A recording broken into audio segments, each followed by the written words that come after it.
Hello दोस्तों। तो कैसे हैं सब लोग? बढ़िया, मस्त। घर में रहेंगे तो बढ़िया ही रहेंगे, बाहर जाएंगे तो कोई और बढ़िया हो जाएगा।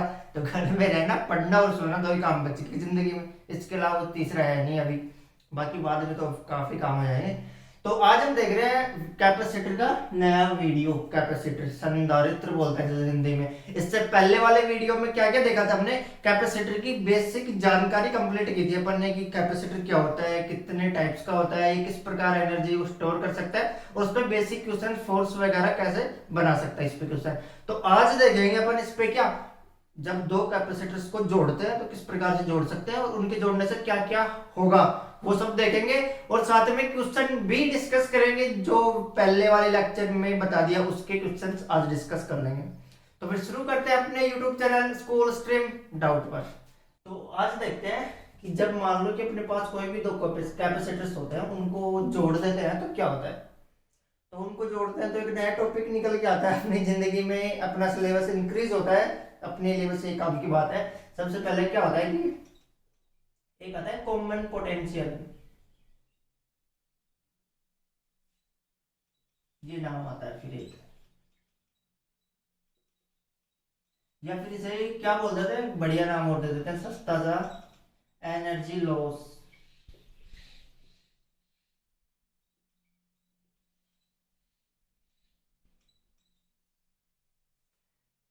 ये क्या होता है कि जब भी कोई भी दो कैपेसिटर्स जब अपन मिलाते हैं तो उनका जब पोटेंशियल चार्ज का ट्रांसफर तब तक होता है जब तक उनका पोटेंशियल इक्वल नहीं हो जाता। और जो इक्वल पोटेंशियल आता है उसको कॉमन पोटेंशियल बोलते हैं। तो जब कोई भी दो चीजें जब आपस में मिलती हैं तो एनर्जी क्या होती है, लॉस ही होती है ज्यादातर। कैसे होती है एनर्जी लॉस? जब दो बॉन्ड, जब एक बॉन्ड बन रहा होता है किन्हीं भी दो एटम्स के बीच में, दो एटम ही बनाते हैं एक बॉन्ड। ऐसा नहीं एक ही एटम बना रहा है अपने लिए, एक बॉन्ड बना रहा है, किसी दूसरे एटम के साथ अटैच होगा तभी तो बॉन्ड बनाएगा वो। तो उसमें क्या होता है कि जब जैसे बॉन्ड बनता है तो वो क्या होता है, एक्सोथर्मिक प्रोसेस होता है, यानी कि उसमें एनर्जी रिलीज हो रही होती है। बॉन्ड बनता है तो यानी कि जब दो चीजें आपस में पास में आती है तो एनर्जी रिलीज होती है। तो जैसे रणवीर और दीपिका के साथ में रणवीर का लॉस हो गया, होता है। तो बात करते हैं कॉमन पोटेंशियल क्या होता है। देखते हैं, बढ़िया चीज है कि ये मान लो एक कैपेसिटर है अपने पास में, इसकी कैपेसिटेंस क्या होगी C1, और इस पे तो पोटेंशियल है वो V1। फिर इसी तरह से एक दूसरा पोटेंशियल है इसकी C2 और उस पे पोटेंशियल डिफरेंस V2। दो कैपेसिटर अपने पास C1 और C2, स्पेरिकल हो सकता है कैपेसिटर। ये तो ठीक बात है, दोनों अपनी अपनी जिंदगी में आराम से थे। ये लोग कुछ अलग स्टैंड भी लगा देते हैं ना। लोचा तो कब होता है, जब दोनों का क्या होता है, गठबंधन, यानी कि जब दोनों को जोड़ दिया कुछ इस तरह से। ये मान लो एक ऐसे स्विच की सहायता से दोनों को जोड़ दिया। ये मान लो C1, इसका पोटेंशियल अब चेंज हो जाएगा कुछ, इसका पोटेंशियल अब चेंज हो जाएगा कुछ। इसकी रेडियस A वाला मान लो, ये B वाला मान लो, ये B वाला था, ये A वाला था। अब ये C1 C2, अब भी दोनों का पोटेंशियल, चूंकि ये जुड़े हुए हैं तो दोनों का पोटेंशियल क्या होगा, सेम। और वो सेम पोटेंशियल को मैंने क्या माना, V। तो दोनों का पोटेंशियल सेम आ रहा है, उसको मैंने V माना है। अब यहाँ पे V की वैल्यू पता करनी है, अपने डंडे लगा लेना खुद से। ये नीचे टिके हुए हैं, ऐसा नहीं तीसरी दुनिया में उड़ रहे हैं। कुछ साउथ की मूवी थोड़ी चल रही है जो अपने आप मामले टकराए। यहाँ पे स्टैंड लगे हुए हैं ना, बना लेंगे। तो यहाँ पे जो ये टोटल ये कॉमन पोटेंशियल निकल के आया है दोनों का कॉमन पोटेंशियल V से।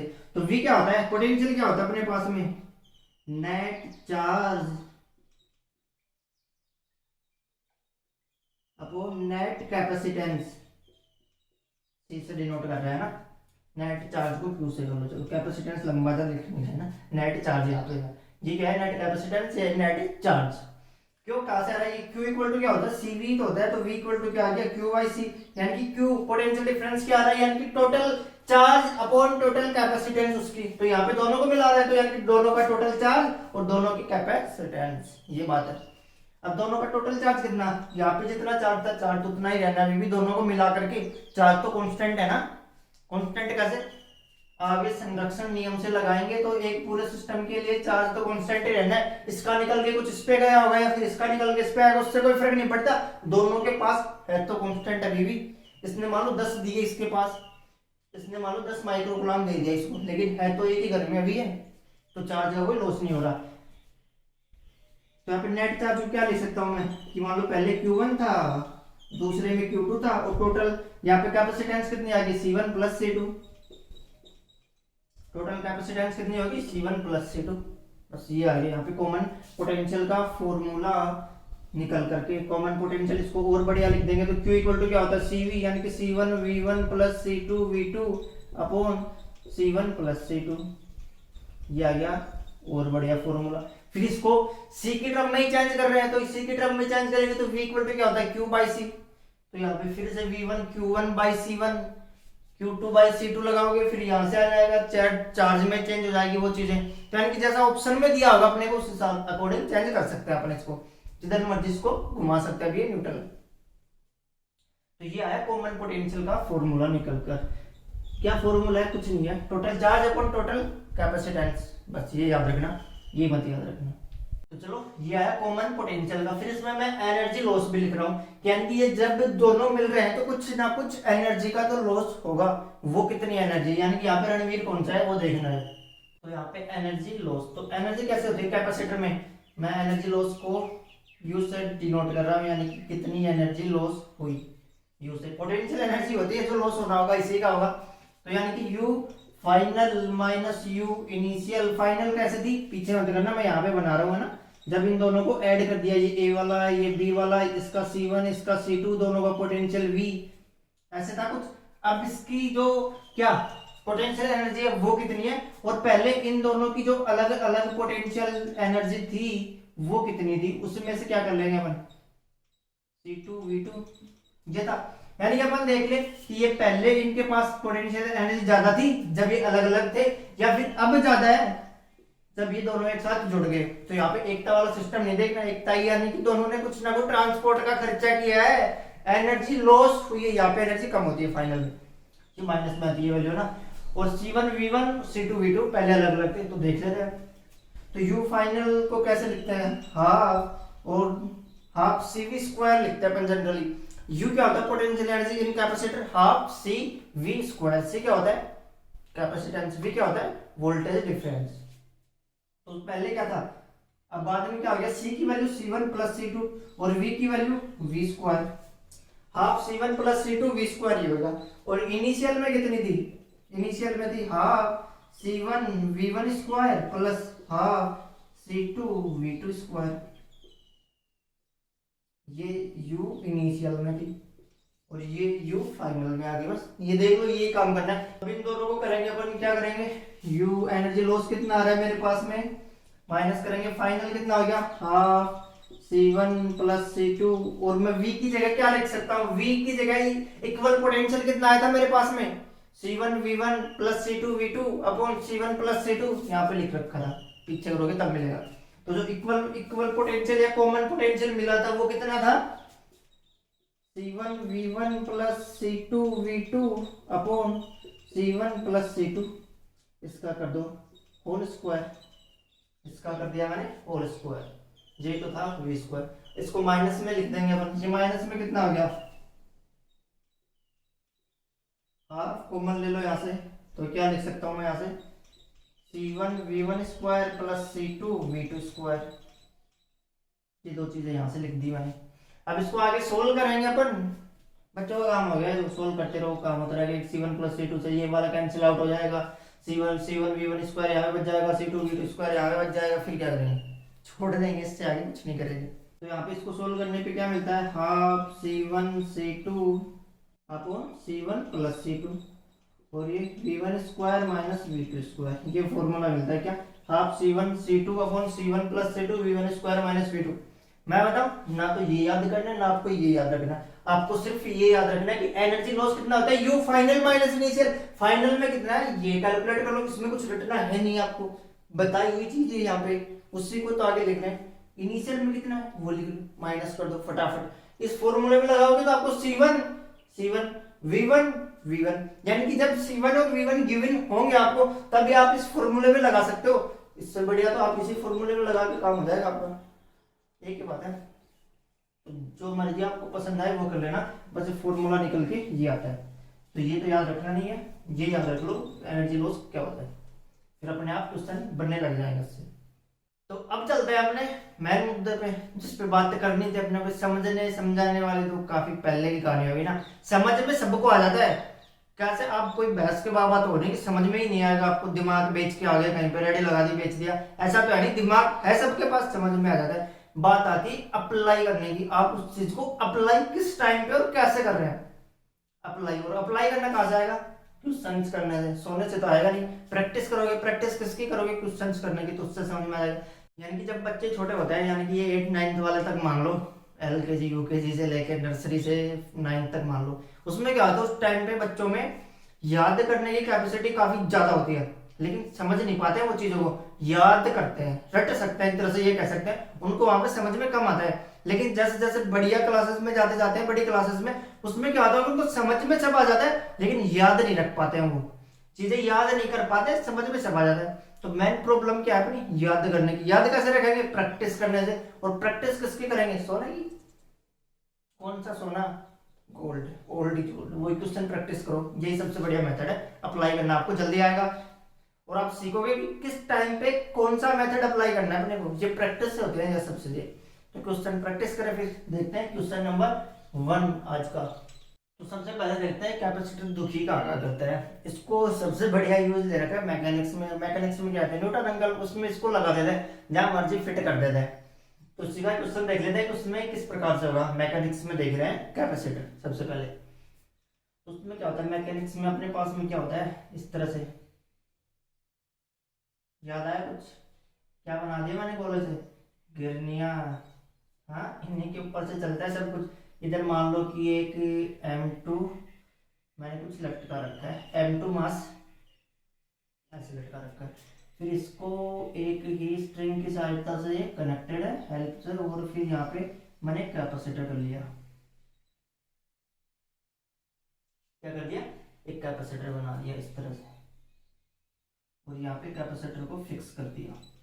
यही तो है, कैपेसिटर फिक्स होता है तब, इसका मतलब फिक्स है। यहाँ पे सबको पता है, नहीं तो कोई जीवन का मतलब नहीं। यही नहीं पता तो मैकेनिक्स करके आगे कहाँ से आगे। इसका मास दे रखा है कि इसकी जो ईच प्लेट है उसका मास M1 है, उसका मास M1 है, और एक M2 मास का एक सब्सटेंस यहाँ पे लटका रखा है। तो पूछ रहा है कि M2 की वैल्यू क्या होगी, कैसे होगी, जब ये सिस्टम किसमें? इक्विलिब्रियम में है। जब ये सिस्टम इक्विलिब्रियम में है तो M2 की वैल्यू क्या होगी, बस ये बताना है। हलवा सवाल है, ट्राई करेंगे काम हो जाएगा। मैकेनिक्स लगाओ, काम हो जाएगा।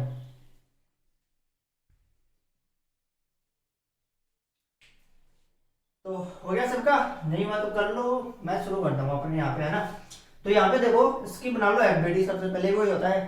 तो यहाँ पे इस पे एक फोर्स लग रहा होगा, कौन सा? M2G नाम का फोर्स इस पे नीचे लग रहा होगा, और उसमें टेंशन होगा कुछ इस तरह से, T नाम का टेंशन यहाँ पे होगा।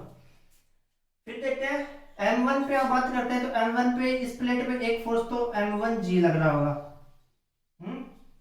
M1G लग रहा होगा, क्यों? M1 मास है तो इसका सेंटर से M1G लग रहा होगा। इसका सेंटर यहाँ पे होगा, मैंने यहाँ पे बनाया है, कुछ काम होगा। फिर एक और इस पे ऊपर की ओर टेंशन लग रहा होगा। ये बात भी ठीक है, चलो कि ऊपर की ओर टेंशन लग रहा है, नीचे M1G लग रहा है। लेकिन जब कैपेसिटर की बात कर रहे हैं तो यहाँ पे दोनों प्लेटों के बीच में एक अट्रैक्शन फोर्स भी तो लग रहा होता है, F। ऊपर वाली प्लेट पे इस तरह से नीचे क्यों लग रहा होगा, नीचे वाली प्लेट पे कुछ इस तरह से लग रहा होगा। याद है कुछ? जब मान लो ये कैपेसिटर कुछ इस तरह से रखा हुआ है, इस पे प्लस चार्ज है, इस पे माइनस चार्ज है, तो ये इस पे एक अट्रैक्टिव फोर्स लगाता है इस वाली प्लेट पे। ये जो है इस वाली प्लेट को अपनी ओर अट्रैक्ट करना चाहता है, और ये वाली माइनस वाली प्लेट इस पे अपनी ओर अट्रैक्ट करना चाहती है। दोनों एक दूसरे पे फोर्स लगा रहे होते हैं, उस फोर्स की वैल्यू कितनी आती है? F इक्वल टू, याद नहीं है तो कोई बात नहीं, सीधा ऐसे क्यू ई करो, और क्यू ई, तो क्यू चार्ज है, ई क्या होता है यहाँ पे? सिग्मा अपॉन 2 एप्सिलॉन नॉट, बस सीधी बात है। इलेक्ट्रिक फील्ड एक प्लेट के कारण कितना होगा? Sigma upon 2 epsilon not. इतना ही तो होगा कि ये प्लेट है, ये जो प्लेट है, अपने को इस प्लेट पे निकालना है, चलो ऊपर वाली, कि इस प्लेट पे, इस वाली प्लेट पे फोर्स लग रहा है। फोर्स कौन लगा रहा है इस वाली प्लेट पे? इस वाली प्लेट पे लगा रहा है, ये वाली प्लेट फोर्स लगा रही है। अब ऐसा तो नहीं ये वाली प्लेट के पास जादू का कोई फोर्स लगाएगी, क्यों? क्योंकि इसका कुछ ना कुछ इलेक्ट्रिक फील्ड आ रहा होगा यहाँ पे, और जो इलेक्ट्रिक फील्ड आ रहा होगा वो इस पे फोर्स लगा रहा होगा, चल भाई तेरे को नेगेटिव वाला बुला रहा है। और यहाँ पे इलेक्ट्रिक फील्ड की वैल्यू कितनी होगी? Sigma upon 2 epsilon not. इसके कारण कितना इलेक्ट्रिक फील्ड है, बस वो कि इसके कारण कितना इलेक्ट्रिक फील्ड है, सिग्मा अपॉन 2 एप्सिलॉन नॉट। और फोर्स क्या होता है, क्यू ई, और इस पे चार्ज कितना है, क्यू। तो ये फोर्स की वैल्यू निकल के आ गया। इसको और बढ़िया लिख देते हैं फिर, कैसे है, क्यू, क्यू को तो चलो क्यू ही रहने दो, कैपिटल से मैंने स्मॉल कर दिया, स्मॉल मान लो। सिग्मा को क्या लिख सकते हैं, Q by A 2 epsilon not, यानी कि Q square by 2 A epsilon not, ये भी लिख सकते हैं। और भी से सीवी के टर्म में चेंज कर लो, कैसे कर लो, सस्ती चीज है, बस ये समझना आना चाहिए कि फोर्स क्या होता है। बस यहाँ पे यही समझने वाली बढ़िया चीज थी, जो कि समझ में आ गई होगी। नहीं आई तो क्या है, वापस कर लो। आया यार, ऐसा कुछ था नहीं उसमें समझने वाला कि फोर्स लग रहा होगा। इस वाली प्लेट पे एक एफ फोर्स ऊपर लग रहा है और एक m1g फोर्स नीचे लग रहा होगा, ठीक है, ऐसा ही होगा कुछ। तो अब बात कर लेते हैं अपन, क्या इस वाले का लिख लो, क्या होगा, m2g तो नीचे, m2g किसके इक्वल होगा, t के इक्वल होगा, तभी तो इक्विलिब्रियम में रह पाएगा ये वाला मास, कि m2g नीचे लगने वाला फोर्स ऊपर लगने वाले फोर्स के इक्वल होगा, तो सिस्टम इक्विलिब्रियम में, ये बॉडी इक्विलिब्रियम में होगी। तो यानी कि m2g इक्वल टू 2। अब इस वाली प्लेट का बना लो, m1 वाली प्लेट का बना लो। चलो इसका कैसे बनाएंगे, इस वाली प्लेट का, इसका बनाने के लिए देखो, इस पे m1g प्लस f फोर्स तो नीचे लग रहा है, m1g प्लस f फोर्स नीचे लग रहा है, ये दोनों फोर्स सेम ही डायरेक्शन में है, और इक्वल टू किसके, ये t के इक्वल होगा, तभी तो ये रुक पाएगा, तभी तो टिकेगा ये, नहीं तो ये ऊपर ही चला जाएगा। तो यहाँ पे t आ गया, बस दोनों चीजें बन गई यहाँ से। अब m2 की वैल्यू निकाले अपने को, तीसरी इक्वेशन मारनी, दोनों में काम हो जाएगा।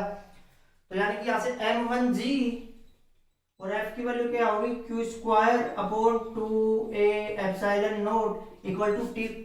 t की वैल्यू में क्या लिख दूं, m2g लिख सकता हूँ। चीजों को जल्दी सोल्व किया करो ना। अभी इसमें क्या करो, g से डिवाइड कर दोगे तो ये वाला g कैंसिल हो जाएगा, ये वाला कैंसिल हो जाएगा, और यहाँ पे g आ जाएगा। यानी कि m2 इक्वल टू क्या आ गया, m1 plus q square upon 2a epsilon nought into g। ये आ गई m2 की वैल्यू, ये m2 की वैल्यू जो पूछा था वही क्वेश्चन में, तो ये आ गई m2 की वैल्यू जो पूछा था, आ गया आंसर 16 है। ऐसे अलग सवाल होते हैं, बस आपको कैपेसिटर देख के गड़बड़ा जाता है, ओहो एक तो इसमें स्ट्रिंग में लगा दिया और यहाँ से गिरनी में लगा दिया, हिल जाता है ना फिर दिमाग, कुछ है नहीं। बढ़िया चीजें काफी इजी, अच्छा में तो इससे बढ़िया क्वेश्चन बनते हैं, ये तो बहुत इजी क्वेश्चन हो गया अपने लिए। इस तरह से कैपेसिटर लगा दे, काम खत्म, कि एक फोर्स से तो एडिशनल हो गया, इसमें ना कोई एक्शन रिएक्शन की देख रहे हैं यहाँ पे। तो इस तरह से ये बढ़िया से नोट कर लो इसको।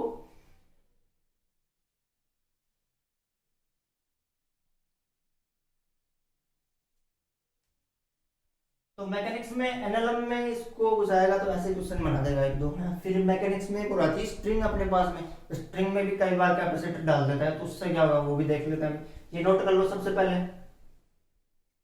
हो गया नोट, नहीं हुआ तो पोस्ट करके कर लो। अब देख रहे हैं क्वेश्चन नंबर 2, स्ट्रिंग में मान लेते हैं ना। तो स्ट्रिंग के लिए क्या करें, ये ले लो एक कैपेसिटर, इसकी इस प्लेट को फिक्स कर दो, एक कैपेसिटर ये ले लो, उसकी ना जल्द हो गया ना, इस वाली प्लेट को फिक्स कर दो, दोनों प्लेटें फिक्स है ना, और बीच में स्ट्रिंग से कनेक्ट कर दो। अब पूछ रहा है कि स्ट्रिंग में मैक्सिमम कितना एक्स हो सकता है, डिस्प्लेसमेंट कितना हो सकता है, ये दे रखा है स्प्रिंग का कोफिशिएंट, ये दे दिया अपन स्प्रिंग कोफिशिएंट।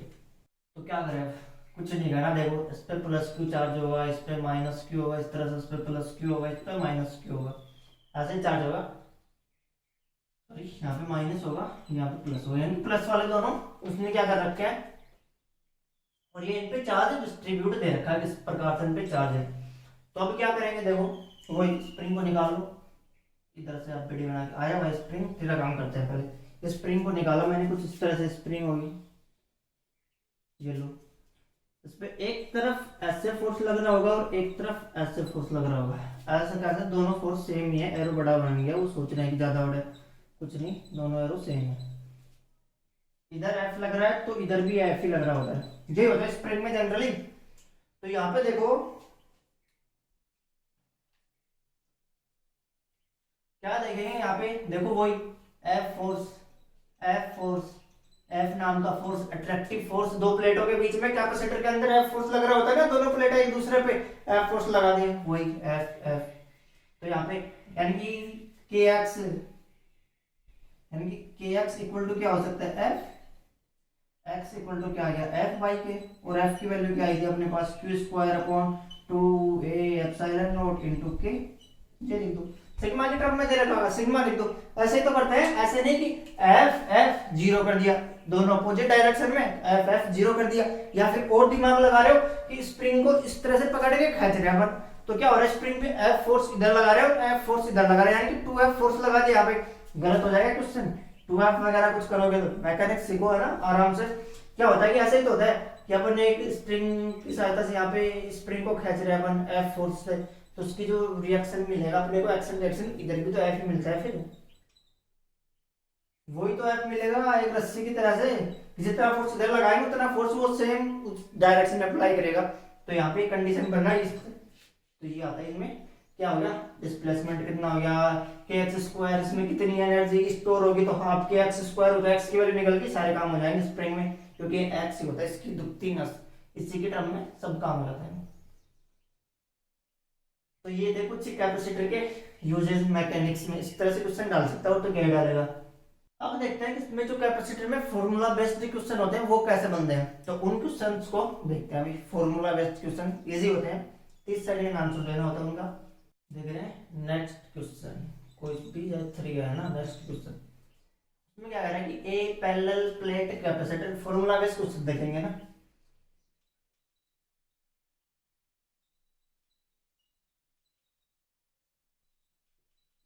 ए पैरेलल प्लेट कैपेसिटर,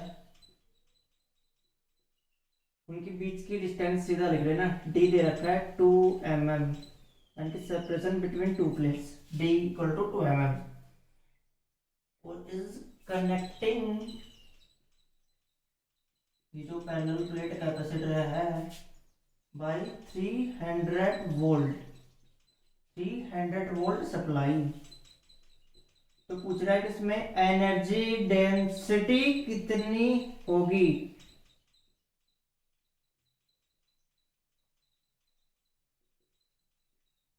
कि एनर्जी डेंसिटी पूछ रहा है ये कुछ ज्यादा तो पूछ रहा है, सिंपल चीज पूछ रहा है, एनर्जी डेंसिटी डायरेक्ट फॉर्मूला लगाओ। एनर्जी डेंसिटी क्या होती है, E equal to half epsilon not E square, ये तो होती है energy density per volume, energy per volume पूछ रही तो एनर्जी डेंसिटी बोलता है, ये फॉर्मूला था उसका। अब यहाँ पे देख रहे हैं क्या दे रखा है अपने पास, डी दे दिया और ये डिफरेंस दे दिया, किस लिए दे दिया, ताकि क्वेश्चन थोड़ा सुंदर लगेगा ना। यहाँ पे ई नहीं दे रखा, तो ई के टर्म में कुछ ना कुछ लोचा होगा, तभी तो नहीं दे रखा। फिर कैसे करेंगे, देखो ये यहाँ पे एनर्जी है, सॉरी ई एनर्जी, यहाँ पे कंफ्यूज नहीं होना, तो यानी कि एनर्जी इक्वल टू क्या आ गया मेरे पास में, हाफ एप्सिलॉन नॉट, और ई को क्या लिख सकता हूं मैं, V by D, v equal to क्या होता है, ई डॉट डी, ये तो होता है delta v equal to minus E dot D R, काफी यूज हुआ था इसका पिछले लेक्चर में, कैपेसिटर का क्या डेरिवेशन करने में इसका काफी यूज होता है। तो यहाँ पे v बाई डी कर सकते हैं, ये माइनस है यहाँ पे ना, तो यानी कि v को, सॉरी e की जगह पे v बाई डी लिख सकता हूँ, काम हो जाएगा।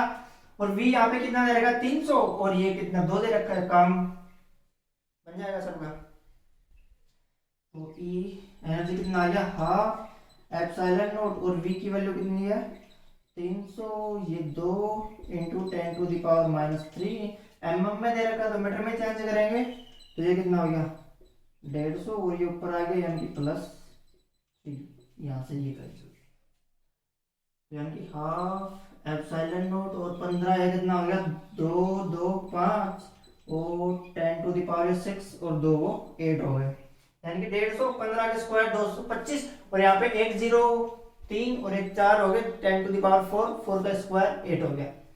तो इसको और बढ़िया लिखेंगे तो क्या लिख सकते हैं साइंटिफिक रूप में, half epsilon not into 2.25 into 10 to the power कितना 10 कर सकते हैं। तो ये इसके कुछ क्वेश्चन फॉर्मूला बेस्ड क्वेश्चन तो ऐसे मिलेंगे हल के। एक और देख लेते हैं, तो क्वेश्चन है नया क्वेश्चन, कोई भी हो देख लेंगे। क्वेश्चन में क्या कह रहा है कि एक सिलेंड्रिकल कैपेसिटर है ना, सिलेंड्रिकल कैपेसिटर, ये लो ये लिख दिया ना यहाँ पे, उसमें क्या कह रहा है कि उसकी लेंथ और चार्ज को डबल करते हैं दोनों को, यानी कि लेंथ एंड चार्ज दोनों को क्या कर रहे हैं, डबल। और बाकी अदर क्वांटिटी जो भी है वो क्या है, सेम है, वो कांस्टेंट है। यानी कि इसने लेंथ और चार्ज को डबल किया, बाकी कुछ छेड़खानी नहीं की सिलेंड्रिकल कैपेसिटर से। तो पूछ रहा है कि इसकी जो कैपेसिटेंस है उस पर क्या इफेक्ट होगा, कैपेसिटेंस कितने गुना हो जाएगी, मतलब ये पूछ रहा है। या फिर ऐसे पूछ ले कि इसमें एनर्जी स्टोर हो रही है कैपेसिटर में, वो कितनी होगी।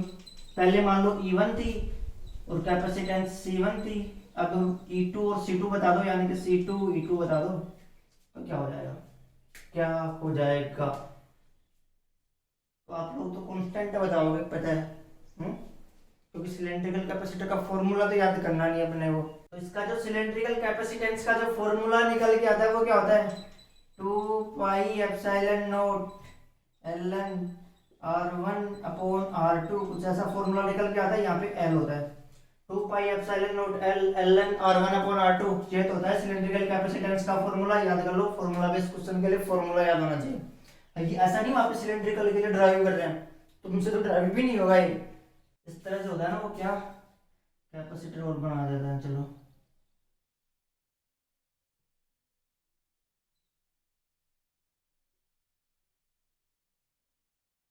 सिलेंड्रिकल कैपेसिटर की छोटी रेंज R1, बड़ी रेडियस R2, इसकी लेंथ L होती है। तो इसमें जो कैपेसिटेंस निकल के आती है वो निकल के आती है 2 pi epsilon not ln R2/R1, ये कैपेसिटेंस। अब देख लो इसमें क्या कर रहे हैं, ये कह रहा है कि लेंथ को डबल कर रहा है, तो यानी कि बाकी चीजें तो उसने कांस्टेंट बता दिया ना, उसने बाकी सब कुछ तो कांस्टेंट बता दी। ये सब चीजें तो ना, तो उसमें एप्सिलॉन नॉट में मीडियम में कोई चेंज किया, ना ln R2 में R1 में रेडियस में कोई चेंज किया, केवल लेंथ में चेंज किया और चार्ज में। तो फॉर्मूले में चार्ज आ रही है ना, तो अपने क्या मतलब है, यानी कि C is directly proportional to L। यानी कि जब लेंथ डबल कर रहे हैं तो उसकी कैपेसिटेंस भी डबल हो रही है। ये बात तो सबको पता है ना कि जो धारिता होती है कैपेसिटेंस, वो साइज, एरिया और मीडियम पे डिपेंड करती है। V और Q इक्वल टू CV उस पर डिपेंड नहीं करती, Q और V पे डिपेंड नहीं करती। ये क्या करती है, साइज, एरिया और बीच का जो उनका मीडियम उस पर डिपेंड करती है। तो यानी C इक्वल टू क्या आ गया L, और वो क्या होता है हाफ CV², ये होता है, ये लगाएंगे या फिर ये लगाएंगे Q²/2C, Q²/2C। एनर्जी के लिए ये फॉर्मूला लगाओगे या फिर ये फॉर्मूला लगाओगे। इसमें अपने को पोटेंशियल का तो पता ही नहीं ना, कांस्टेंट है या नहीं है। इसमें ये तो बताया नहीं ना पोटेंशियल डिफरेंस, अपने को ये पता है कि चार्ज को डबल किया है तो अपनी कैपेसिटेंस भी डबल हो गई है। तो यानी कि यहाँ पे क्या करेंगे, चार्ज क्या कर देंगे 2Q², यानी कि ये कितना हो जाएगा 4Q²/2 इंटू ये 2C हो गया। तो ये लो 2Q²/2C, यानी कि जो पहले की थी उसकी डबल हो गई एनर्जी भी, जो पहले थी उसकी डबल एनर्जी हो गई। तो ये होता है इस तरह से, इसमें बढ़िया कुछ फॉर्मूला बेस्ड क्वेश्चन बनने वाले। क्योंकि ये होता है ना बेलनाकार वाले, थोड़े डर लगता है इनको याद करने में, तो ये याद नहीं करते, वो इन पे क्वेश्चन डाल देते हैं। फिर याद कर लिया करो छोटी छोटी चीजें, ड्राइव करने बैठोगे तो वहां पे काम नहीं होगा आपका। तो इस तरह से खत्म होता है अपना कैपेसिटर का क्या बेसिक नॉलेज और उस पे बनने वाले क्वेश्चन। अब बनते इस पे क्वेश्चन, किस पे, कॉम्बिनेशन पे, कि सीरीज में क्या होता है, पैरेलल में क्या होता है, वो कॉम्बिनेशन पे क्वेश्चन बनते हैं, वो डिस्कस करेंगे नेक्स्ट वीडियो में। तब तक जो किया उस पे ज्यादातर क्वेश्चन बनता है कि एनर्जी किस प्रकार से लॉस हो रही है, उस पे ज्यादा क्वेश्चन बनता है। तो वो प्रैक्टिस करना होगा, बार बार प्रैक्टिस कैसे करेंगे, 2 घंटे सुबह सोएंगे, 2 घंटे शाम को सोएंगे, बीच में बचे कितने घंटे उनमें भी सोएंगे, कुल मिला के पूरे घंटे सोना है। तो उसमें प्रैक्टिस तो होनी नहीं है कुछ। अभी आया ऐसा बोलते हैं ना कि अपना एग्जाम टाइम आ रहा है तो रात दिन एक कर देनी चाहिए या दिन रात एक कर देना चाहिए। तो क्या होता है, कई तो इसका मतलब ऐसे निकालते हैं कि रात में भी सोते हैं तो दिन में भी सोना चाहिए, कि दिन रात एक कर दिया, उल्टा मतलब मत निकाल लेना फिर, रात दिन एक कर दिया, दिन रात एक कर दिया। ऐसे नहीं कि दिन में जगते हैं तो रात में भी जगते हैं, पढ़ते हैं तो रात में पढ़ना है। ज्यादा पढ़ना है कभी पढ़ो, जितना मर्जी सो, उसके बाद पढ़ना ही होता है। 24 घंटे में आप 10 घंटे भी सो लोगे, 14 घंटे बचते हैं, 2 घंटे और निकाल दो 12 घंटे बचते हैं, 2 घंटे और निकालो 10 घंटे बचते हैं। पढ़ता है वही 10 घंटे, 10 में से 8 घंटे मैक्सिमम पढ़ लेता है वही। तो 10 से 12 घंटे आपकी स्टडी हो जानी चाहिए, एग्जाम टाइम आ रहा है। तो मिलते हैं फिर नेक्स्ट वीडियो में कॉम्बिनेशन ऑफ कैपेसिटर के साथ में। Thank you.